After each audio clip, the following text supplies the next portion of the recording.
Okay, so welcome to the channel let's read with ইংলিশটি। তো আমরা আজকে যে ইংলিশ লিটারেচারের যে একটা বেসিক টাইম ফ্রেম, একটা ক্রোনোলজিক্যাল সিকোয়েন্স অনুযায়ী আমরা যে এজগুলো সেগুলো আমরা আজকে দেখে নেব। ওকে, মানে এই টাইম লাইনের প্রবলেম হয় অনেকের যে। ওকে, তো লেটস বিগিন। তো আমাদের যেটা প্রথম যেটা শুরু হচ্ছে সেটা অ্যাংলো সেকশন এজ দ্বারা শুরু হচ্ছে। ওকে, অ্যাংলো সেকশন এজ যেটা শুরু হচ্ছে সেটা হচ্ছে আমাদের যে 450 থেকে শুরু হচ্ছে, তাই না? 450 থেকে 1066। ওকে, সরি ফর দ্য ডিস্টারবেন্স। তো 450 এডি থেকে 1066 এডি এটা হচ্ছে আমাদের অ্যাংলো সেকশন এজ। ওকে, অ্যাংলো সেকশন এজ। নেক্সট যেটা 1066-এ কি হয় যে নরম্যান কনকোয়েস্ট হয়, সেখানে কি উইলিয়াম অফ নরম্যান্ডি, হ্যাঁ, এই এদের পরাজিত করে। ঠিক আছে, উইলিয়াম অফ নরম্যান্ডি কোথা থেকে আসেন? যে নর্থ অফ ফ্রান্স, ফ্রান্সের থেকে আসেন। ঠিক আছে, এবং তারপর কি হয় যে এর পরের এজটাকে আমরা কি বলি? Anglo Norman age. ওকে, কি বলি আমরা? আচ্ছা, অ্যাংলো নরম্যান এজ। ওকে, অ্যাংলো নরম্যান এজ, এমএন। ওকে,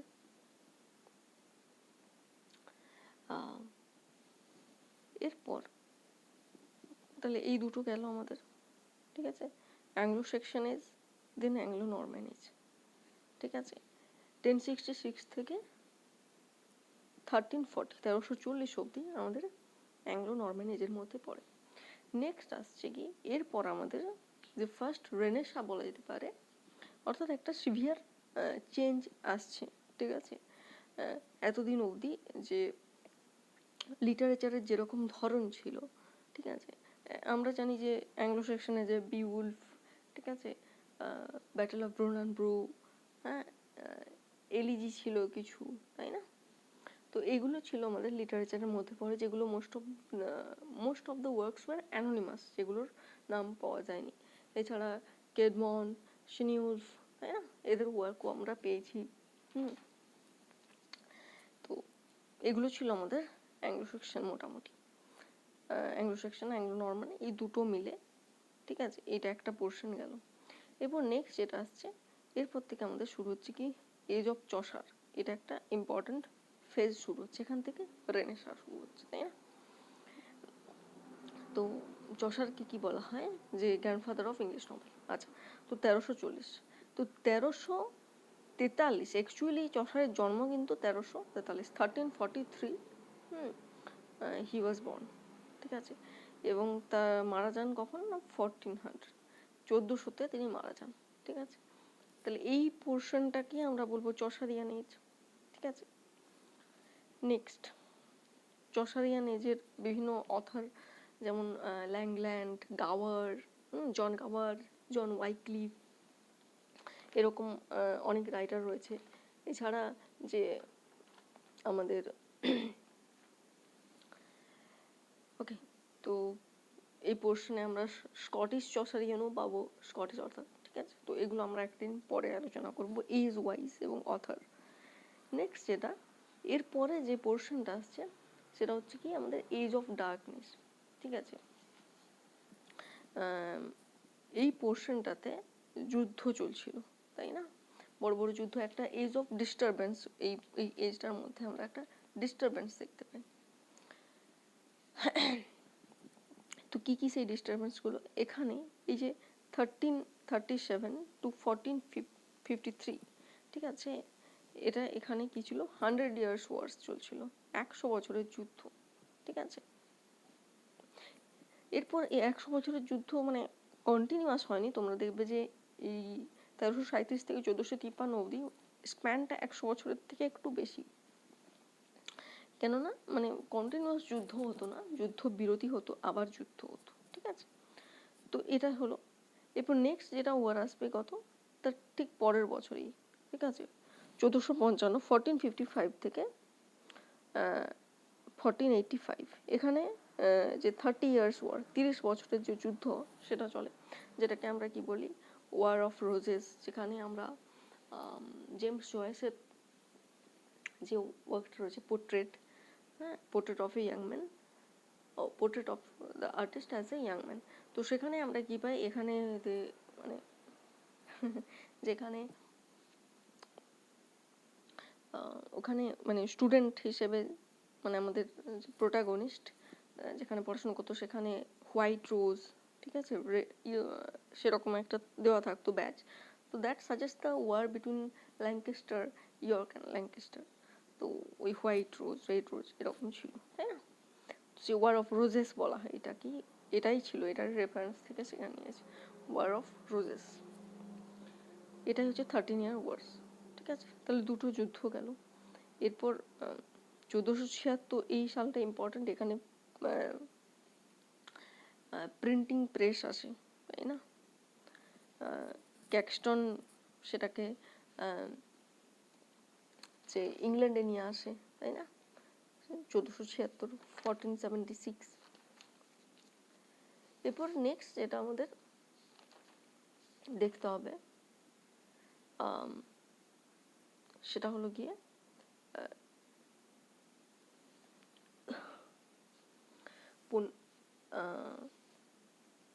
তো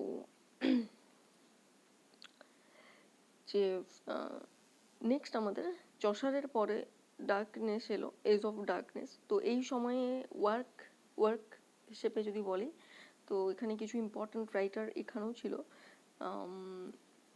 যেগুলোর মধ্যে আমরা থমাস মোর, ঠিক আছে, MORE, থমাস মোরের ইউটোপিয়া, ঠিক আছে, ইউটোপিয়াটা অ্যাকচুয়ালি লেখা হয়েছিল ল্যাটিন ভাষায়, তাই না? ল্যাটিন ভাষায় লেখা হয়েছিল ইউটোপিয়া। সেটা লেখা হয়েছিল আমাদের 1516-তে, এবং 1551 ঠিক আছে, 1551 এটা ইংলিশে ট্রান্সলেট করে কে, র্যালফ রবিনসন। ওকে, র্যালফ রবিনসন এটাকে ট্রান্সলেট করে ইউটোপিয়াকে। ওকে, তো এছাড়া ডেসিডেরিয়াস সিরাসমাস, তাই না? বা এছাড়া আমাদের যে তোমাদের মনে হবে যে কিং আর মর্টেডি আর্থার, যেখানে কিং আর্থার এবং তার রাউন্ড টেবিলের কথা বলা হচ্ছে, ঠিক আছে, মর্টেডি আর্থার, সেটা থমাস ম্যালোরি এই ফেজের মধ্যেই পড়ে, ঠিক আছে। তো এই হলো মোটামুটি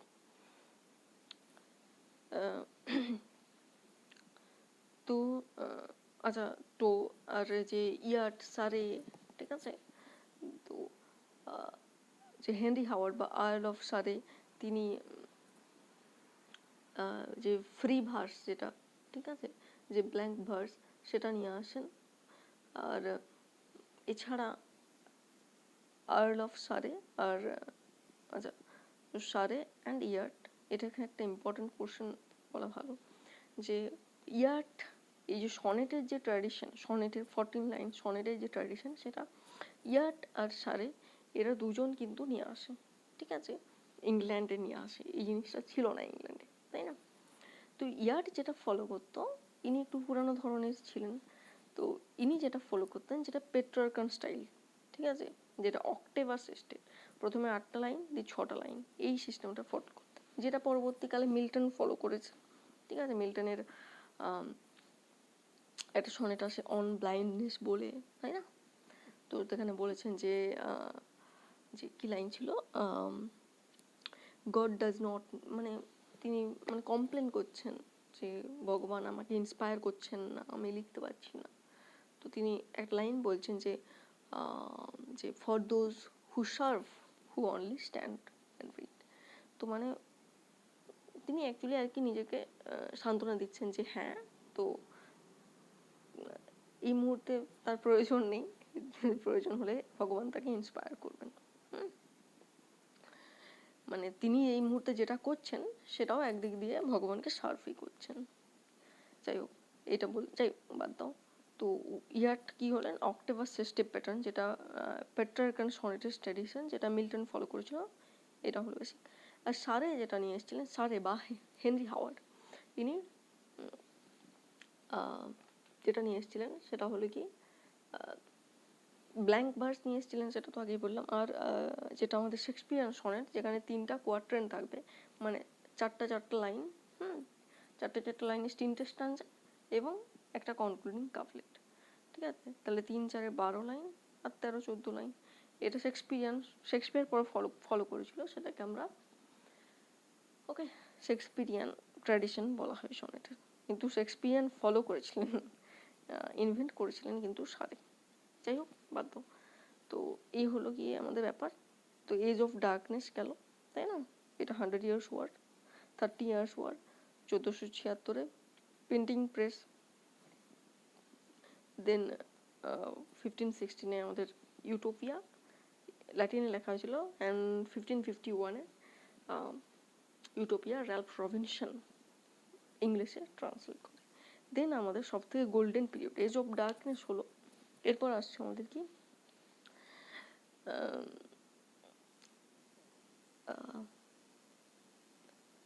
হ্যাঁ, তো এরপর আসছে আমাদের এলিজাবেথান এজ। ওকে, এলিজাবেথান পিরিয়ড, এলিজাবেথান এজ। তো এলিজাবেথান এজ 1558 টু 1603। ঠিক আছে, তো এটা খুব ইম্পর্টেন্ট। এখানে সব যে মানে এটাকে একটা গোল্ডেন এজ বলা হয় অফ লিটারেচার, ইংলিশ লিটারেচার। কারণ এখানে শেক্সপিয়ারের মতো এভারগ্রিন রাইটার, যাকে মানে শেক্সপিয়ারের মতো রাইটার, মার্লো, ঠিক আছে, ক্রিস্টোফার মার্লো, ইউনিভার্সিটি উইটসদের মধ্যে পড়তেন। এছাড়া আচ্ছা, লেট মি আস্ক ইউ আচ্ছা একটা এক্সট্রা ইনফরমেশন, যে ইউনিভার্সিটি উইটস তাদের বলা হতো যারা কি অক্সফোর্ড বা কেমব্রিজ ইউনিভার্সিটিতে পড়াশোনা করতো, হয় অক্সফোর্ড বা কেমব্রিজে পড়াশোনা করতো, তাদের বলা হতো ইউনিভার্সিটি উইটস। তো ইউনিভার্সিটি উইটসের মধ্যে একজন ছিলেন যিনি কিন্তু কোনো এতেই ছিলেন না, ঠিক আছে, মানে কোনো ইউনিভার্সিটির সাথে যুক্ত ছিলেন না। তো তিনি হলেন গিয়ে কিড, ঠিক আছে, থমাস কিড, যিনি স্প্যানিশ ট্র্যাজেডি রাইটার। ঠিক আছে, আর একজন ছিল কি যে বেন জনসনও এই ফেজের। তো বেন জনসন ইউনিভার্সিটির সাথে যুক্ত ছিলেন, কিন্তু বেন জনসনকে ইউনিভার্সিটি উইটসের মধ্যে ফেলা হয় না।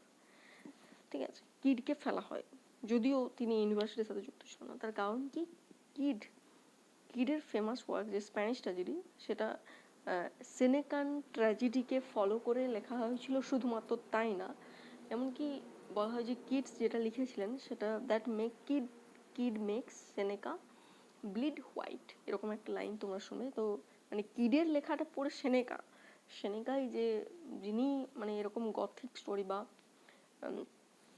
যে মানে রক্ত ব্লাড নিয়ে এত কিছু লিখেছেন, তিনি সাদা হয়ে যাবে ভয়। ঠিক আছে, মানে এই লেভেলের, মানে লেভেলটা আরো বাড়িয়েছিলেন, তাই না? যদি সেনেকা এই লেভেলে লিখতেন, তো কিড সেটা এই লেভেল লিখছেন তাহলে। তো মানে তার যে জনরাটা, যে সেনেকান ট্র্যাজেডি, সেই জনরাটার উন্নতি করেছিলেন, একটা ডেভেলপমেন্ট করেছিলেন, একটা চেঞ্জ নিয়ে এসেছিলেন। সেই জন্য কিডকে বলা হয় ইউনিভার্সিটি উইটসের মধ্যে ফেলা হয়। আর বেন জনসনকে ফেলা হয় না, কারণ বেন জনসন কমেডি অফ হিউমারকে ফলো করেছিলেন, যেটা বেসিক্যালি প্লটাসকে ফলো করে তিনি লিখেছিলেন, তাই না? প্লটাসের পট অফ গোল্ড, ঠিক আছে, এরকম ওয়ার্ক হয়েছে। তো বেসিক্যালি তিনি জাস্ট সেই এরাটাকে ডিরেক্ট ফলো করেছেন, এবং তার মধ্যে কোনো ইভলভ বা ইভলিউশনারি কোনো কিছু করতে পারেনি এই জনরাটার মধ্যে। তো সেই জন্য তাকে ইউনিভার্সিটি উইটসের মধ্যে ফেলা হয় না। যাই হোক, তো এটা হলো আমাদের 1558 থেকে 1603, এটা হলো এলিজাবেথান এজ। এখানে শেক্সপিয়ার, মার্লো, ইউনিভার্সিটি উইটসের মধ্যে, হ্যাঁ, কিড, ন্যাশে, লজ, লিলি, হ্যাঁ, তো এরা সবাই ছিল। তো এছাড়া কবিদের মধ্যে স্পেন্সার, সিডনি প্রথম যেটা সনেট সিকোয়েন্স, ফার্স্ট ইংলিশে sonnet sequence Astrophel and Stella তোমরা পড়েছো, সনেট নাম্বার 1। তো সেখানে 108টা সনেট ছিল এবং 11 সং, ঠিক আছে। যাই হোক, এগুলো ছিল। এছাড়া এই জন ডান যে মেটাফিজিক্যাল পোয়েট্রি, সেটাও কিন্তু এই মোটামুটি শেক্সপিয়ার মানে এলিজাবেথান পিরিয়ডের মধ্যেই পড়ে আর কি, আবার পড়েও না বলা যেতে পারে। যাই হোক, কারণ ডানও মোটামুটি লেখা শুরু করেছিলেন, তো এইরকম সময় থেকেই পাবলিশ হচ্ছে, 1601, 1601 এরকম সময় থেকে পাবলিশ হচ্ছে। তো মানে বলা যেতে পারে, আবার মানে বেসিক্যালি ডিফারেন্স করা যায় না। তো তো আচ্ছা, ডান মেটাফিজিক্যাল পোয়েট ছিলেন। তো মেটাফিজিক্যাল কথাটা কয়েন করেছিলেন ডক্টর স্যামুয়েল জনসন, এবং স্যামুয়েল জনসনের প্রশংসা হিসাবে এটা টার্মটা দেননি, মানে তিনি ডেরিগেটরি সেন্সে দিয়েছিলেন, ক্রিটিসাইজ করেছিলেন ইন এ ওয়ে নেগেটিভলি, এবং সেটাকে পরবর্তীকালে পজিটিভলি ওভারভিউ মানে করা হয়, ঠিক আছে। যাই হোক, এই গেল এলিজাবেথেন এজ। তাহলে প্রথমে কি ছিল? Anglo Saxon, Anglo Norman, then চসারের age, then age of darkness, একটা ডার্ক ফেজ আসে, তারপর আরও গোল্ডেন ফেজ আমাদের এলিজাবেথান ফেজ এলো। তো 1558 থেকে 1603, নেক্সট 1603 টু 1625, যেটা জেমস দ্য ফার্স্ট, যিনি এসেছিলেন কোথা থেকে? স্কটল্যান্ডের জেমস 6 ছিলেন তিনি এসে কি হন? ইংল্যান্ডে এসে জেমস দ্য ফার্স্ট হন, ঠিক আছে, জেমস দ্য ফার্স্ট। তো জেকোবিয়ান এজ বলা হয় এই এজটাকে, ঠিক আছে। এবং এই এলিজাবেথেন এজের রাইটাররা মোটামুটি এই দুটো এজ মিলে শেক্সপিয়ার, এই যে রাইটারদের, এনাদের লেখার শুরুটা এলিজাবেথের এজের যে ফ্লারিশমেন্ট, স্টেবিলিটি, সেটার জন্য হয়, এবং সেটা সেই লেখকরা জেকোবিয়ান এজও কন্টিনিউ করে যান লেখা, ঠিক আছে। মানে ক্লিয়ার কাট ডিভিশন করা যায় না যে এই এজের মধ্যে শেক্সপিয়ার এই এজের মধ্যে পড়েন, এই এজের মধ্যে পড়েন না, শেক্সপিয়ার এই এজের মধ্যেও পড়েন, কারণ যাই হোক, ঠিক আছে। তো জেমস দ্য ফার্স্ট 1603 থেকে 1625 জেকোবিয়ান এজ, তারপর 1625 টু 1649 এখানে হচ্ছে আমাদের ক্যারোলাইন এজ। এখানে কে রাজা হন? চার্লস দ্য ফার্স্ট রাজা হন। তো এই সময় থেকেই একটা গৃহযুদ্ধের পরিস্থিতি তৈরি হয়। এই যে 1642 সালটা লেখা আছে, এটা একটা ইম্পর্টেন্ট সাল। 1642-এ কি হয়? থিয়েটার ব্যান হয়ে যায়। এই চার্লস দ্য ওয়ানের রেনের সময় কি হয়, যে পিউরিটানরা মানে যারা এক্সট্রিম রিলিজিয়াস, ঠিক আছে, খুব কঠোরভাবে ধর্মকে পালন করে, তো তারা পিউরিটান, ঠিক আছে। তো তারা কি বলে যে তাদের মত অনুযায়ী, কি পিউরিটান কারা? তাদের মত অনুযায়ী god has Saint us to repent, ঠিক আছে, কারণ আমরা বর্ন সিনার্স, এবং ভগবান আমাদের এখানে অনুতাপ করার জন্য পাঠিয়েছেন। তো আমরা যদি এখানে সিনেমা দেখি, নাচ গান করি, হ্যাঁ, ড্রিঙ্ক করি, তাহলে সেক্ষেত্রে কি হবে? মানে তাহলে তো মানে আমরা ভগবান কি ভাববে যে আমরা দুঃখী নেই, তাই না, আমরা এখানে সুখে গেছি, তাহলে ভগবান আর আমাদের সালভেশন দেবেন না। কিন্তু আমরা যদি স্ট্রিক্টলি একটা লাইফ ফলো করি, কোনো থিয়েটার থাকবে না, কিছু থাকবে না, কোনো এন্টারটেনমেন্ট থাকবে না, ভালো খাবার থাকবে না, রেস্টুরেন্ট থাকবে না, সব কিছু ব্যান, তাহলে কি হবে? তাহলে ভগবান বুঝতে পারবে যে আমরা কত কষ্টে আছি, তাই না? তাহলে ভগবান আমাদেরকে করুণা করবে, আমাদের অ্যাটোন করবে, আমাদের সালভেশন দেবে, ঠিক আছে, আমাদেরকে আবার ফিরিয়ে নিয়ে যাবে। তো এই ছিল পিউরিটানদের মত, জন ক্যালভিনের মত এইটা, ঠিক আছে। তো এটাকে ফলো করতো বর্ন সিনার্স, যে এই থিওরিটা যেটা, সেটাকে কি হয়? Born Sinners. তো এই চার্লস দ্য ফার্স্টের রেনে এনারা পিউরিটানদের খুব পাওয়ারফুল হতে শুরু করে, এবং 1642-এ থিয়েটার বন্ধ হয়ে যায় ওখানে, এবং ধীরে ধীরে সময় আরও গৃহযুদ্ধ বাড়তে থাকে, পরিস্থিতি খারাপ হয়। এই সময় 1649-এ কি হয়? আলটিমেটলি চার্লস দ্য ফার্স্টকে বিহেড করা হয়, তার গলা কেটে দেওয়া হয়, এবং কি হয় যে পিউরিটান এজ, ওকে, কি এজ শুরু হয়, পিউরিটান এজ, বা যেটাকে কমনওয়েলথ এজও বলা হয়, ঠিক আছে। তো এখানে মানে রাজার রাজ চলে যায়, ঠিক আছে। তো মনার্কিজমের অ্যাবলিশমেন্ট হয় এই পরিস্থিতিতে। এবং এই সময়ের ইম্পর্টেন্ট রাইটারদের মধ্যে আমরা পাবো কাকে, মিল্টন, জন বানিয়ান, ঠিক আছে, বানিয়ানের পিলগ্রিমস প্রোগ্রেস, যাই হোক। তো এরকম অনেক রাইটার ছিলেন, মিল্টন নিজেও পিউরিটান ছিলেন, যাই হোক। তো এই হলো ব্যাপার। 1649 বিহেড করা হয় চার্লস দ্য ফার্স্ট। এরপর কি হয়, 1649 থেকে 1660 এটাকে বলা হয় কি, পিউরিটান এজ, ঠিক আছে, বা কমনওয়েলথ এজ বলা হয়। তো 1649 থেকে 1658 অলিভার ক্রমওয়েল ছিলেন। তারপর 2 বছর কি হয়, তার ছেলে রিচার্ড ক্রমওয়েল, তো এরা ছিল, এবং শাসন কার্য চলে। এরপর 1660 মানে অলিভার ক্রমওয়েল একজন অযোগ্য ছিলেন মানে শাসক হিসেবে, as a ruler. So the people of England actually restore the monarchy. তো রাজাকে আরও আহ্বান জানান, ঠিক আছে। এরপর চার্লস দ্য সেকেন্ড আসে, তাই না। চার্লস দ্য সেকেন্ড ফ্রান্স থেকে তাকে ডেকে নিয়ে আসা হয়, ঠিক আছে, 1660।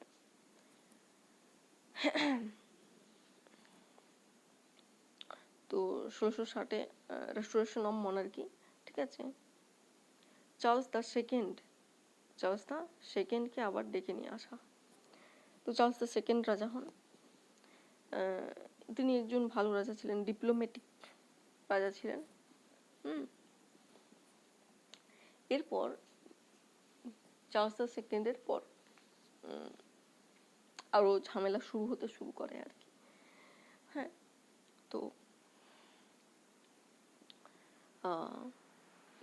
এটাকে বলা হয় কি, রেস্টোরেশন এজ। এরপর যদি আরো ডিটেলসে তোমরা জানতে চাও, ড্রাইডেনের একটা গল্প আছে, অ্যাবসলম অ্যান্ড অ্যাকিটোফেল, সেটার সাথে এই চার্লস দ্য সেকেন্ডের একটা লাইফ রিলেটেড গল্প আছে। তো সেটা আমরা একদিন সেপারেটলি আলোচনা করব। তো ঠিক আছে। তো 1660 থেকে 1685, এই 1685-তে চার্লস দ্য সেকেন্ড মারা যায়। চার্লস দ্য সেকেন্ডের মারা যাওয়ার পর কে রাজা হবে, চার্লস দ্য সেকেন্ডের কোনো লিগাল চাইল্ড ছিল না, প্রচুর মানে ইললেজিটিমেট চাইল্ড ছিল আর কি, লেজিটিমেট চাইল্ড ছিল না। তো প্রচুর লেজিটিমেট চাইল্ডদের মধ্যে একজন ছিল কি, মনমাউথ, ঠিক আছে, আর্ল অফ মনমাউথ এরকম, ঠিক আছে। তো মনমাউথ, তো এই মনমাউথ চাইছিল যে সে রাজা হবে, কারণ যেহেতু সে রাজার ছেলে। আর কিন্তু চার্লস দ্য সেকেন্ড কি বলছিল, চার্লস দ্য সেকেন্ড বলছিল যে না, মনমাউথ তো রাজা হতে পারে না, রাজা কি হবে না, তার ভাই কে, sorry, James the second, okay, James the second. কিন্তু ব্যাপারটা হলো যে সেটা তো সম্ভব নয়।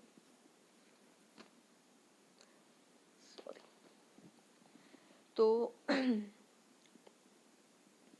আর এই জেমস দ্য সেকেন্ড ছিল একজন ক্যাথলিক, মানে ক্যাথলিক, যেমন চার্লস দ্য সেকেন্ড একটু ব্যালেন্স ছিলেন, তিনি নিজে ক্যাথলিক হলেও ক্যাথলিক আইডেন্টিটিটাকে লুকিয়ে রাখতেন, ঠিক আছে। কারণ ইংল্যান্ড বেসিক্যালি একজন প্রোটেস্ট্যান্ট কান্ট্রি ছিল, বেশিরভাগ মানুষই সেখানকার মানুষ ছিল প্রোটেস্ট্যান্ট, ঠিক আছে। তো সেটাকে তিনি মেনটেন করে রাখতেন। কিন্তু যিনি এলেন চার্লস দ্য সেকেন্ড, সেটা মতো জেমস দ্য সেকেন্ড ছিল না, ঠিক আছে। তো তাহলে সমস্যা শুরু করলো। তখন মানুষ বিদ্রোহ করলো, এই মনমাউথ তখন স্যাপসবিউরির সাহায্যে, স্যাপসবিউরি চার্লস দ্য সেকেন্ডের একজন ছিল, মন্ত্রী ছিল।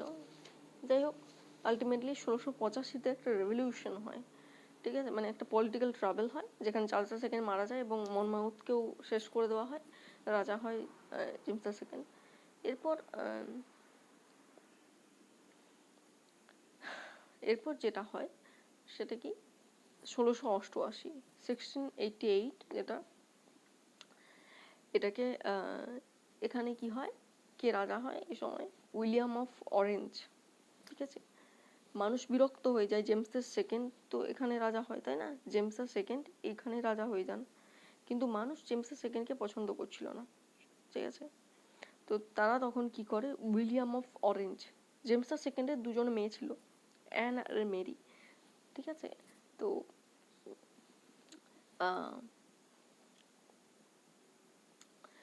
কুইন মেরি, ঠিক আছে, কুইন মেরির হাজব্যান্ড ছিল William of orange, William of orange. ঠিক আছে, ফ্রান্সের একজন ডিউকের মতো ছিলেন তিনি, লুইস 14 আন্ডারে তিনি একজন ছিলেন, ইনি রাজা, লুইস 14 ছিলেন রাজা, এবং তার আন্ডারে উইলিয়াম অফ অরেঞ্জ একজন ডিউকের মতো ছিল। তো উইলিয়াম অফ অরেঞ্জকে ডাকা হয়, মানে জেমস সেকেন্ডের জামাইকে ডাকা হয়, ইনভাইট করা হয়, ঠিক আছে, রাজা হওয়ার জন্য, এবং উইলিয়াম অফ অরেঞ্জ আসে। তখন জেমস সেকেন্ড আর জামাইয়ের সাথে কি লড়াই করবে, তো তিনি সরে যান, রাজত্ব থেকে সরে যান। উইলিয়াম অফ অরেঞ্জ কোনো যুদ্ধ ছাড়াই আর কি রাজা হয়ে যান। তো এই জন্য এটাকে গ্লোরিয়াস রেভলিউশন বা ব্লাডলেস রেভলিউশন বলা হয়, তাই না।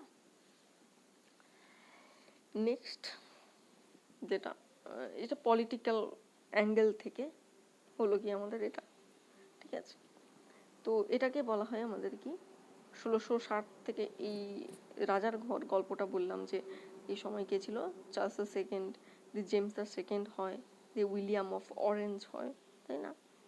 এরপর হবে কে, কুইন অ্যান হবে, তাই না, কুইন অ্যান হবে, উইলিয়াম অফ অরেঞ্জ যখন মারা যাবে 1702। যাই হোক, তো হ্যাঁ, তো এটা মনে রাখো, 1688 গ্লোরিয়াস রেভলিউশন। তো এরপর এজটা নিয়ে বলা হয় রেস্টোরেশন এজ। তো রেস্টোরেশন এজ কেন বলা হচ্ছে, কারণ রেস্টোরেশন অফ মনার্কি এতদিন আগে পিউরিটান এজ ছিল, তাই না, 1649 টু যেটা 1600, তো এটা কি ছিল, পিউরিটান এজ ছিল, তাই না, লর্ড প্রোটেক্টরদের এজ ছিল, মনার্কি এবলিশড হয়ে গেছিলো, এরপর মনার্কি আবার রেস্টোর করা হলো, পুনরায় ফিরিয়ে আনা হয়, এটা কি জন্য, এটা রেস্টোরেশন এজ বলা হচ্ছে। এই সময় কি হয় যে ভালগার কমেডি, মানে মানুষের তো টেস্ট সব খারাপ হয়ে গেছিলো, তাহলে লিটারেচার হিসেবে একটা ভালগারিটি চলে আসে, ঠিক আছে, মানে সেখানে বডি জোকস, পান, ডাবল মিনিং জোকস, হ্যাঁ, যেখানে এক্সট্রা ম্যারিটাল অ্যাফেয়ার্স, তো এই রকম ব্যাপারগুলোর উপর মানে যা খুশি তাই লেখা হচ্ছিল, তাই না, একটা ভালগার একটা সিচুয়েশন তৈরি হয়েছিল, ভালগার লিটারেচার বা আর্টিফিশিয়াল লিটারেচার তৈরি হয়ে গেছিলো এই রেস্টোরেশন এজে, কিন্তু রেস্টোরেশন এজে, তাই না, this is age of restoration, তাই না। তো এটা গেল, তাই না, রেস্টোরেশন এজ গেল। এরপর আমাদের তাহলে কি, পিউরিটান এজ, দেন রেস্টোরেশন এজ। রেস্টোরেশন এজে কি বললাম, যে খুব খারাপ অবস্থা হয়ে গেছিলো, একটা ভালগার লিটারেচার তৈরি হয়ে গেছিলো, অশ্লীল সেটাকে বলা যায়। এরপর 1702 1702 কুইন এন আছে, তাই না, এরপর আরও জর্জ 1, 2, 3 রাজা হয়ে যান, যাই হোক। তো এরপর রাজাদের ব্যাপারটা আমরা দেখবো না, এরপর যে 1702 থেকে আমাদের 1745 এইটাকে বলা হয় অগাস্টান এজ। কি বলা হয়, অগাস্টান এজ বা নিও ক্লাসিক্যাল এজও বলা হয়, নিও ক্লাসিক্যাল এজ কেন বলা হয়, ক্লাসিক্যাল, এতদিন সবকিছু ভালগার হয়েছিল, তাই না, রেস্টোরেশন এজে সবকিছু ভালগার ছিল। এরপর লেখকরা বলতে শুরু করলেন যে না, এভাবে তো চলতে পারে না, ঠিক আছে, এরপর আমাদেরকে কিছু ভালো কিছু করতে হবে, রেস্টোর করতে হবে, তাই না, একটা মরালিটিকে রেস্টোর করতে হবে। তাহলে কি হলো, ক্লাসিক করতে হবে লিটারেচারকে, সেই জন্য ক্লাসিক লিটারেচার যে স্টাইলটা সেটাকে ইন্ট্রোডিউস করা হয় লেখকেরা, যে ক্লাসিক্যাল রাইটার যেমন হোমার, হরেস, ঠিক আছে, তো ওনাদের ওয়ার্কগুলোকে কপি করে লিখতে শুরু করবে, তাদের স্টাইল, ঠিক আছে। কিন্তু ব্যাপারটা হচ্ছে যে সেই জন্য এটাকে নিও ক্লাসিক্যাল এজ বলা হচ্ছে। কিন্তু ব্যাপারটা হচ্ছে যে ক্লাসিক্যালের আইডিয়াটা কী ছিল, great thought, great emotion and great diction, মানে গ্রেট স্টাইল। তো এনারা মানে নিও ক্লাসিক্যাল এজের রাইটাররা শুধুমাত্র গ্রেট স্টাইলটাকে ফলো করলেন, শুধুমাত্র স্টাইলটাকে, গ্রেট থট আর গ্রেট ইমোশনটা ছিল না, মানে সেই লেভেলে লিটারেচারটা ছিল না এই তো, কিন্তু উন্নতি হয়েছিল।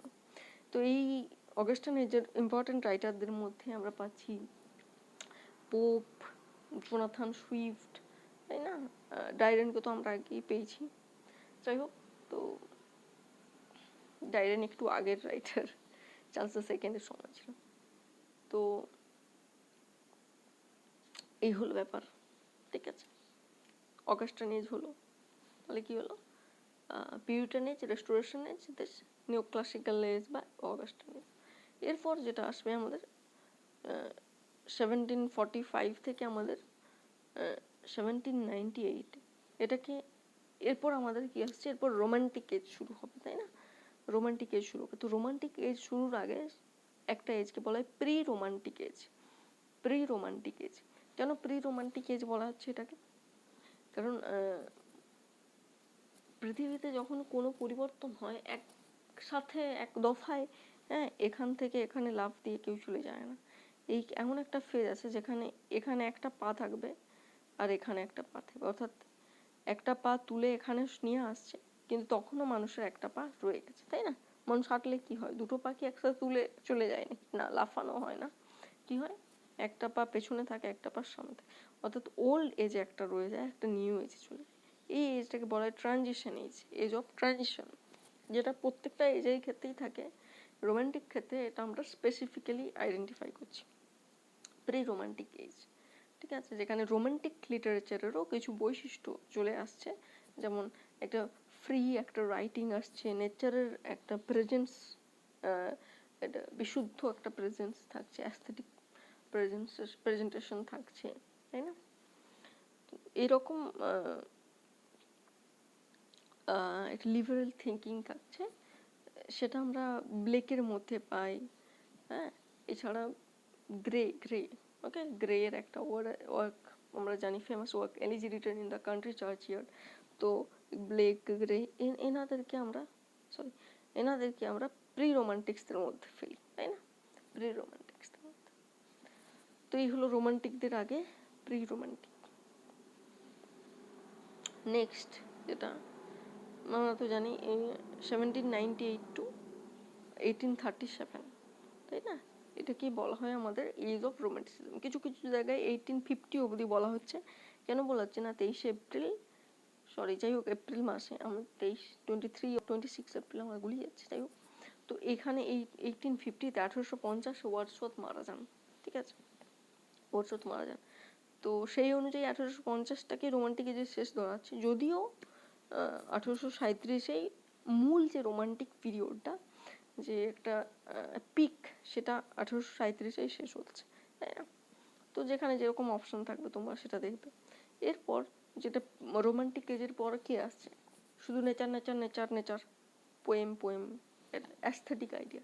এরপর আমরা যাব কি একটা হার্শ আইডিয়ার দিকে, ঠিক আছে। প্রত্যেকটা এজ কন্ট্রাস্ট করে করে যদি তোমরা পড়ো, তোমাদের এটা বুঝতে সুবিধা হবে।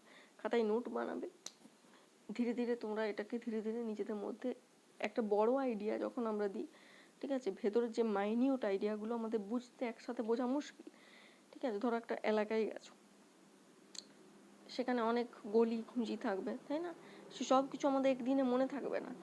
আমাদের যে বেসিক, কিন্তু কি আছে, প্রত্যেকটা এলাকাতেই একটা বেসিক রুট থাকবে। ধরো এটা হলো মেন রোড, হ্যাঁ, এটা হলো মেন রোড, এটা হলো মেন রোড। তো মেন রোডটা আমরা প্রথমে জানবো, এবং ধীরে ধীরে মাইনিউট জিনিসগুলো, এই যে ঠিক আছে গলি গুঞ্জিগুলো লাল রঙের কালারে লেখা আছে, তো এইগুলো আমরা ধীরে সুস্থে জানবো, ঠিক আছে। তো সেরকম তোমাদের বেসিক ফ্রেমওয়ার্কের মতো এটা খাতায় নোট করো, এবং তোমরা দেখবে একটা ওভারঅল আইডিয়া ভালো আসবে। তো 1837 to 1901 রোমান্টিক এজের কন্ট্রাস্ট হিসেবে বা ফয়েল হিসেবে আসছে কে, ভিক্টোরিয়ান এজ। ভিক্টোরিয়ান এজ, এখানে কি ক্যাপিটালিজম কথা আসছে, চার্লস ডিকেন্স, তাই না। তো এই হলো ভিক্টোরিয়ান এজ। দেন 1901 to 1945 এটাকে কি বলা হচ্ছে, মডার্ন এজ, ওকে, মডার্ন এজ। তো মডার্ন এজের মধ্যে আমাদের ওয়ার্ল্ড ওয়ারগুলো পড়েছে, তাই না? ওয়ার্ল্ড ওয়ার 1 1914, দেন ওয়ার্ল্ড ওয়ার 2 1939 থেকে 1945, তাই না? তো এটাকে মডার্ন এরা বলছে। আর নেক্সট যেটা আমাদের এছাড়া 1930-এর আমাদের যে ডিপ্রেশন, ওয়াল স্ট্রিট ক্র্যাশ করে যায় আমেরিকাতে, একটা ইকোনমিক ডিপ্রেশন চলে আসে ওয়ার্ল্ড ওয়াইড, ঠিক আছে? তো মানে একটা খারাপ সময় আর কি এই পরিস্থিতিটা, মডার্ন এজটা। এই এই এই সময়ে আমরা দেখেছি যে অ্যাবসার্ড থিয়েটার, অ্যাবসার্ড ড্রামা, এইটার এই এই এই সময় ইয়ে হয়, ঠিক আছে? নেক্সট যেটা আমাদের, এটা হলো কি মডার্ন। নেক্সট 1945-এর পর থেকে এটা বলা হয় কি পোস্ট মডার্ন এরা। তো এই হলো আমাদের বেসিক একটা কনসেপ্ট। ওকে, তো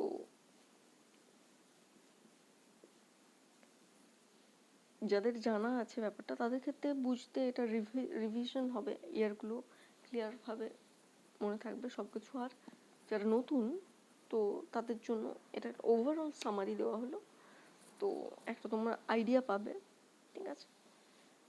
ওকে, so thanks for watching. Okay, good, thanks for watching, wish you a very good day. Okay, and if you like the video, then subscribe the channel, please. Do like, share, and if you have anything to say, then okay, you can write that in the comment box. Okay, thank you very much.